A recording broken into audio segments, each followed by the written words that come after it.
Hello, YouTube.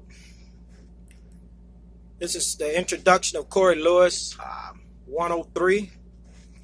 And I said at the beginning of starting my introductions that I was going to tell you all a little something about myself.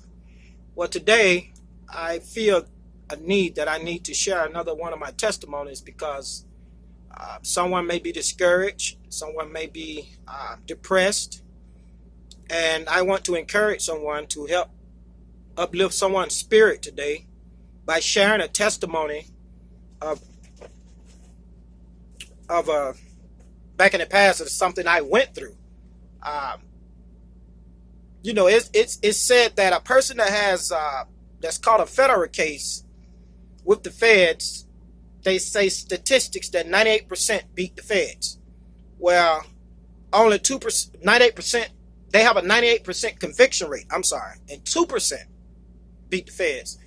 Well, I actually had 3 federal cases, and by the grace of God, my first federal case, I was acquitted in a federal courtroom out of Chicago, Illinois. I had, while out on bond for the Chicago case, I ended up catching another federal charge in Atlanta, Georgia, that I didn't know I had caught, that they had me under investigation or whatever. And when I went to court during my trial, like I say, I didn't know that I had another federal case in Atlanta, Georgia, but God knew it. And I went to trial, was acquitted, and didn't know until about 2 months later, the feds came to me for another case out of Atlanta, Georgia. And like I say, God seen that if perhaps he would allow them to give me time for the Chicago case, then it would have been more than I can handle. And I probably would have, who knows, taken my life, been very suicidal, or they could have gave me time for Chicago in which they wanted to. I found that they wanted to give me about 15 years out of Chicago, and then I would have had to come to Georgia and handle a case there in which I probably would have had a life sentence.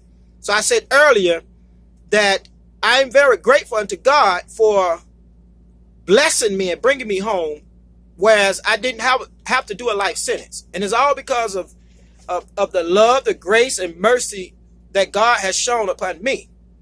So for someone out here that think that maybe right now life is too hard for them, or they're going through hardship, or maybe having problems with their children, or finances, or bills, or fiance, boyfriend, husband, mother, father, however, just know that if you give it all over to God, if you trust and believe God and know that God can do it, and he will do it,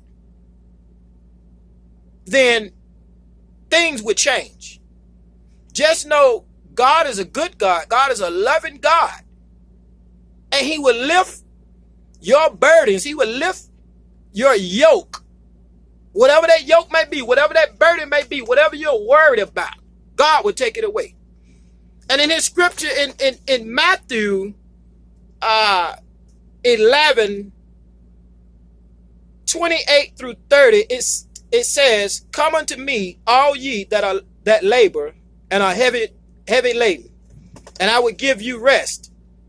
Take my yoke upon you and learn of me, for I am meek and lowly in heart, and ye shall find rest unto your souls. For my yoke is easy and my burden is light."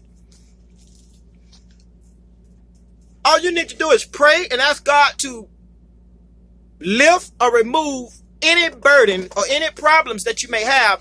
And it doesn't mean that it might go away right then, but God can take it away right then. But pray for peace. You know, I woke up this morning and I kind of felt a little bad. I just kind of felt a little down this morning. Satan was trying to, I guess, bring thoughts up in my mind, or make me feel a little bad, make me not be so happy. Because every morning I wake up, I'm happy. I'm happy for another day. I'm happy for another chance. I'm happy to God put breath in my body and woke me up to see a new day. But this morning I was kind of a little shaky, a little down. And one of the things I like to do is always go back and look at my life and look at where God has brought me from. Because a lot of times it's not for me to go back in my past and stay there and try to dwell on my past, but to look at my testimony, or to look at someone else's testimony and see that what they've been through and how God brought them out. So a lot of times when I get depressed, I have to go back and look and say, you know, when I didn't have money to pay my light bill and my lights was cut off, God still made a way. When I was facing 15 years in Chicago and being foolish and stupid or whatever, still out in the street, still out trying to, you know, push drugs, and caught another case, another federal case.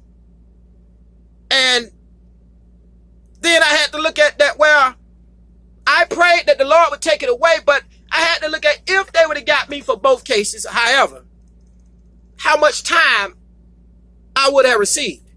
Then I also had to look at, well, when I was in federal prison, all my friends gone, it was nobody but God and me. He was the one sustaining me. He was the one carrying me. You know, then I have to look at when I'm down and I'm depressed, I have to look at someone else is always in a worse situation than me. Someone else is always praying and hoping that they could speak, praying and hoping that they can move all of their body parts. There's someone out here that's hungry, someone that needs food, someone that needs shelter, someone need a friend. So I just like to try to encourage someone, because in today's society, we don't have enough people trying to uplift us and encourage us. You know, I know people may say right now, why is he on YouTube saying, doing this? Some people might not like it. The devil don't like it when you're trying to do good. But woe unto me if I don't. Because I know how good God has been to me in my life. So I want to share what the Lord has done for me. But I just want someone to know, if you're down, if you're burdened down with problems, if you're burdened down with stress, things of this world, we can't take none of this stuff with us. We can't take none. It's good to have things in this world, houses, cars, and nice stuff. It's nothing wrong with that. But at the end of the day, it's worth trying to save a soul from destruction, from going to hell.